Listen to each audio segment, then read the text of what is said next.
قبلا وضعیت راهتون چطور بوده؟ بعضی اصلا گل جمال خرم نمیبه که برسه ماشین.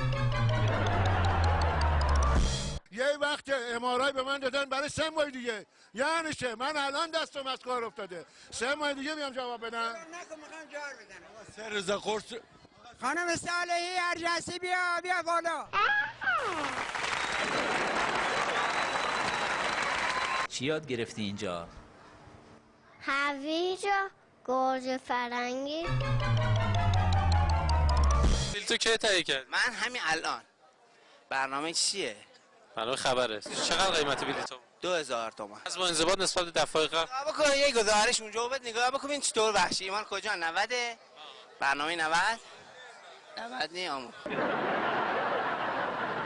زراعت سویا امسال در خیلی خاک فایده نرسه.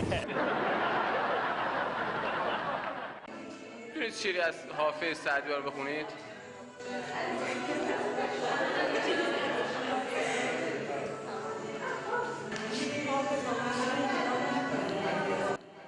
حافظا.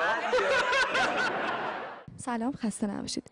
شما فرزندتون رو با شیر خودتون تغذیه میکنید یا با شیر مادر؟